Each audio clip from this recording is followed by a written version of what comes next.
Assalamualaikum warahmatullahi wabarakatuh.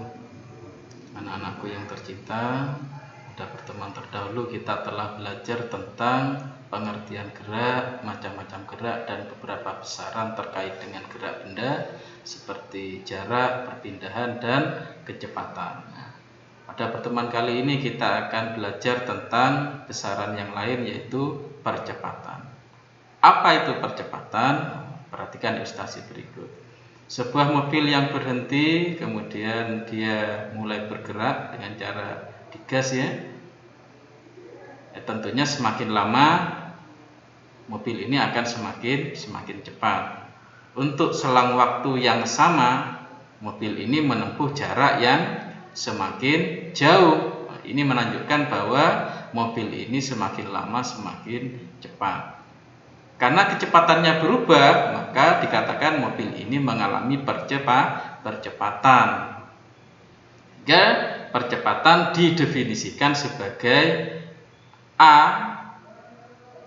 yaitu perubahan kecepatan suatu benda pada selang waktu tertentu yang dirumuskan dengan A sama dengan Vt kecepatan akhir dikurangi V0 kecepatan mula dibagi dengan T yang merupakan selang waktu dia bergerak, atau kalau dirubah maka akan menjadi Vt sama dengan V0 plus At. Jika nilai A itu positif, itu artinya benda bergerak semakin cepat. Sedangkan bila A nilainya negatif, dia bergerak semakin lambat. Oke, nah kita lanjutkan. Contohnya misalkan sebuah mobil yang mula-mula diam bergerak dipercepat beraturan hingga kecepatannya menjadi 72 km per jam setelah bergerak selama 30 sekon. Maka percepatan yang dialami mobil adalah, kita tulis dulu yang diketahui, V0 sama dengan 0 karena dia diam. Dan Vt, V akhir adalah 72 km per jam. Kalau kita ganti menjadi meter per sekon menjadi 20 meter per sekon. Selang waktunya adalah 30 sekon. Maka percepatan benda sama dengan Vt 20 dikurangi V0 0 dibagi dengan 30 diperoleh 0,67 meter per sekon kuadrat. 0,67 itu adalah angka positif, sehingga kesimpulannya mobil ini semakin cepat.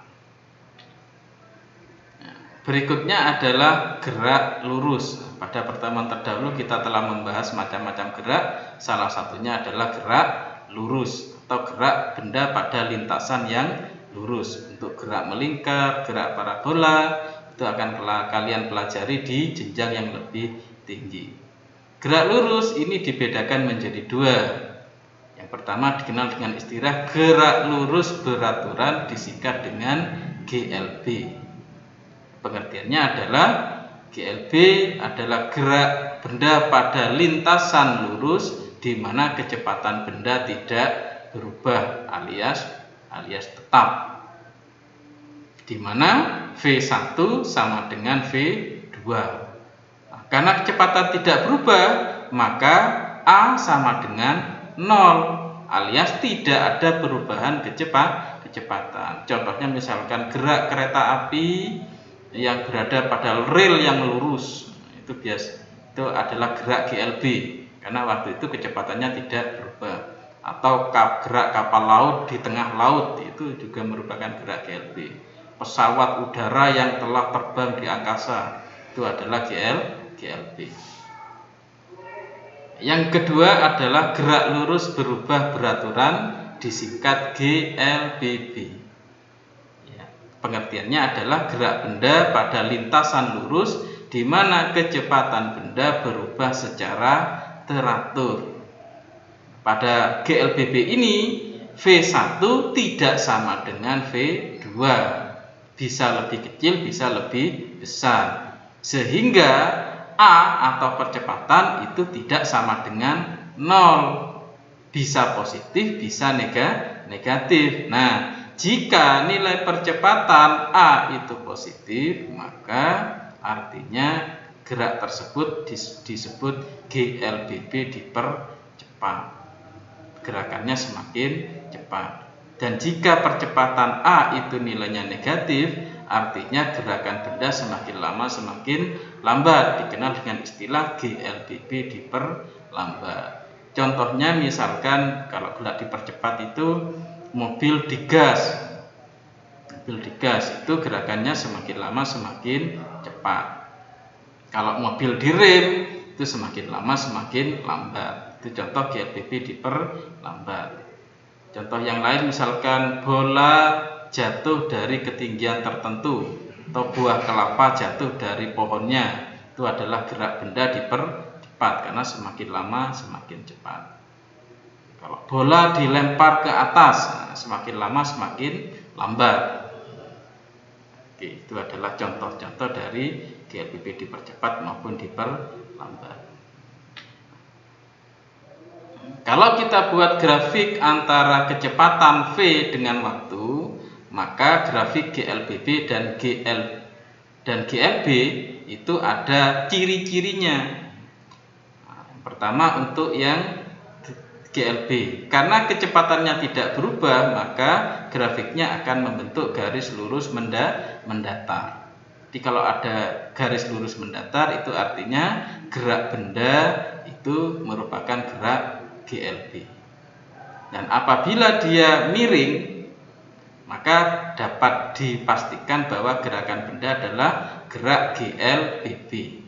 Bila miringnya menanjak seperti ini, dua yang bawah ini, maka dia disebut GLBB dipercepat. Sedangkan apabila miringnya menurun, maka itu adalah GLBB diperlambat. Nah, untuk jelasnya, perhatikan contoh berikut. Sebuah mobil bergerak dengan kecepatan yang berubah-ubah seperti digambarkan pada grafik di bawah ini. Di sebuah mobil bergerak dari A ke B, ke C, ke D. Grafiknya seperti ini.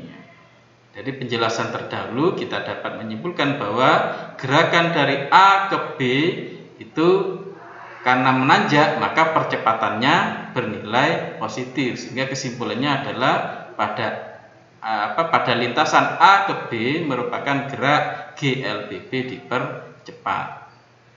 Gerak dari B ke C merupakan garis mendatar, maka itu adalah GLB.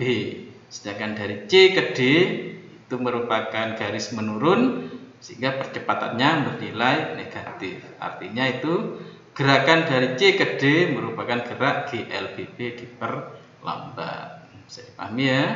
Oke. Sebagai contoh, sebuah roket SpaceX bergerak dengan kecepatan konstan 250 meter per sekon. Kemudian selama 5 sekon roket tersebut melakukan percepatan sebesar 50 meter per sekon kuadrat. Berapakah kecepatan roket sekarang? Nah, roketnya kalau mobil itu digas ini ya. Oke. Ya, diketahui V0 atau V mula-mula 250 meter per sekon. Waktu untuk melakukan perubahan kecepatan itu adalah 5 sekon. Bila percepatannya 50 meter per sekon kuadrat, maka V2-nya V2 V akhir ya, VT mestinya. VT sama dengan berapa? Maka kita jawab A sama dengan VT dikurangi V0 per T, delta T, perubahan waktu.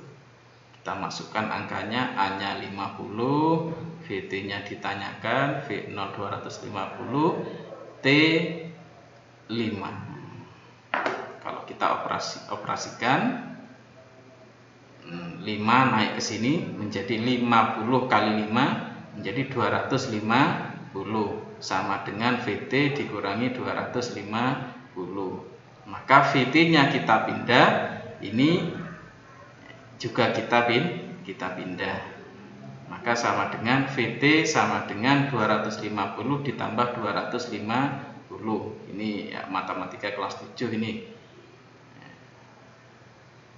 250 ditambah 250, 500 meter.